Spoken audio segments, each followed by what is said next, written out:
The Mindset Gym. Building unbreakable resilience. We've all been there, lying awake at 3 a.m., the weight of the world feeling like an iron bar across our chests. Maybe it's a career setback, a relationship ending, or just the relentless pressure of modern life.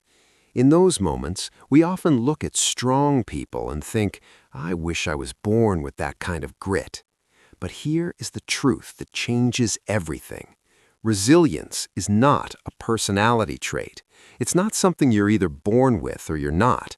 Resilience is a muscle, and just like any muscle in your body, if you don't train it, it withers. If you push it, it grows.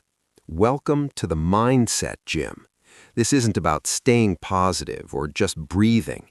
This is about high-intensity mental conditioning.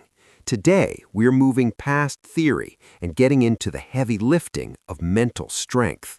By the end of this session, you won't just understand resilience, you'll have the blueprint to build it. The warm-up.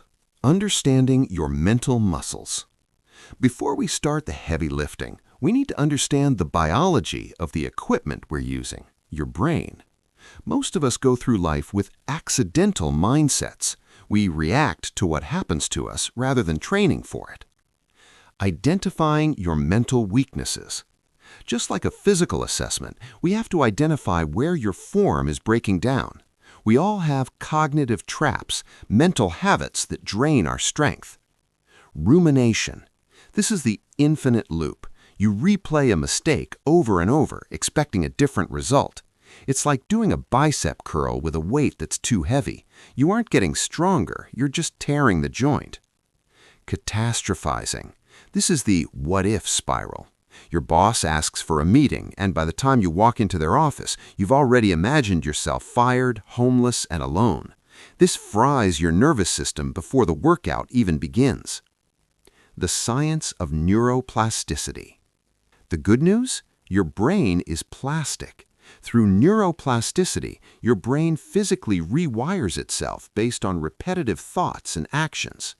Every time you consciously interrupt a negative thought, you are weakening an old neural pathway and paving a new, stronger one. You are literally reshaping the gray matter of your prefrontal cortex.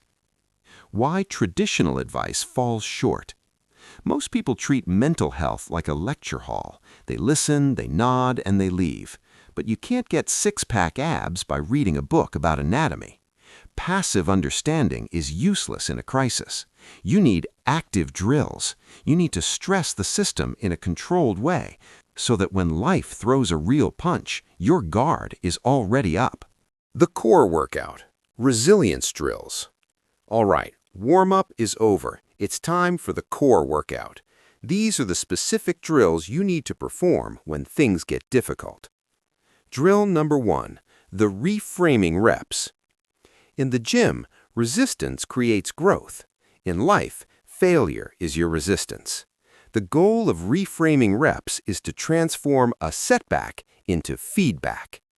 The exercise? Next time you fail, don't say, I failed. Say, this is the data I needed to succeed next time. The repetition? Ask yourself 3 questions immediately. What is one thing I controlled in this situation? What is one thing I can do differently within the next 24 hours? What did this failure teach me about my current strategy? The result? You stop being a victim of circumstances and start being a scientist of your own life. Drill number 2, the emotional endurance sprint. When a wave of anxiety or anger hits, most people do one of 2 things. They drown in it or they try to run away from it. Both make you weaker. The exercise? Practice mindful observation. When a difficult emotion arises, set a timer for 90 seconds. Research shows that the chemical process of an emotion only lasts about 90 seconds if you don't fuel it with more thoughts. The technique? Sit with the discomfort. Feel the tightness in your chest or the heat in your face. Don't label it bad. Just observe it like a storm passing through. The result? You build affective tolerance. You realize that feelings are just temporary sensations, not permanent commands. Drill number 3, the problem-solving pull-ups. When a challenge feels too big, we freeze. That's mental fatigue. To overcome it, we use chunking. The exercise? Take your biggest stressor. Now break it down until the first step is so small it's almost laughable. The technique?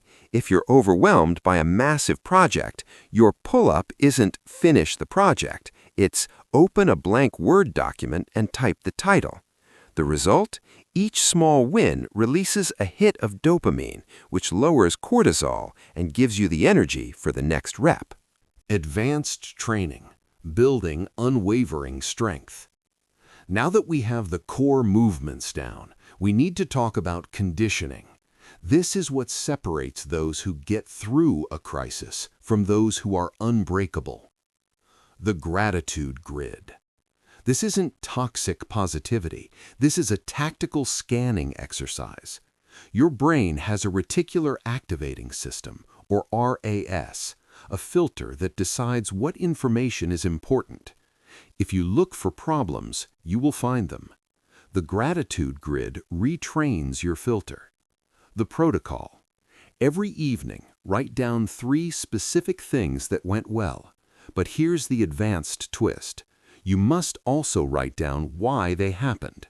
This forces your brain to recognize your own agency and the positive patterns in your environment. The future pacing protocol. Athletes use mental rehearsal to win gold medals. You can use it to win your day. The protocol. Spend 2 minutes every morning visualizing a challenge you might face today, a difficult conversation, a tight deadline. The twist, don't just visualize success. Visualize yourself feeling the stress and then using your tools to stay calm. You are priming your nervous system so that when the stress happens, your brain says, "Oh, I've been here before. We know what to do." The resilience rewire. Consistency beats intensity. You don't get fit by going to the gym for 24 hours straight once a year. You get fit by going for 30 minutes every day. The micro habit. Choose one inconvenience practice daily. Take a cold shower, park further away, or wait 10 minutes before checking your phone in the morning. These micro-stresses build a baseline of discipline that carries over into major life events. Your daily mindset routine. So, how do we put this all together? You wouldn't walk into a gym and just wander around. You need a program. Here is your daily mindset gym routine. The morning set, 5 minutes. Future pacing. Identify one potential stressor and visualize your resilient response. The midday check, 1 minute. Check your form. Are you ruminating? Are you catastrophizing? If so, perform 3 reframing reps. The evening cool down, 5 minutes. The gratitude grid. 3 wins and the why behind them. The long-term payoff. If you commit to this, something incredible happens. 6 months from now, you'll look back at the things that used to break you, and you'll realize they don't even make you flinch anymore. Not because life got easier, but because you got stronger. You'll have an unbreakable inner core that doesn't depend on the weather, the economy, or the opinions of others. Conclusion and call to action. The Mindset Gym is now open, but the equipment only works if you use it. Resilience is a choice you make every single morning. I want to hear from you. Which of these drills do you need most right now? Is it the reframing reps, or maybe the emotional endurance sprint? Drop a comment below and let's start the conversation. If you found value in this training session, hit the subscribe button and join our community. We're all in here training together, pushing our limits and building lives that aren't just successful, but anti-fragile. Keep training. Your strongest self is waiting.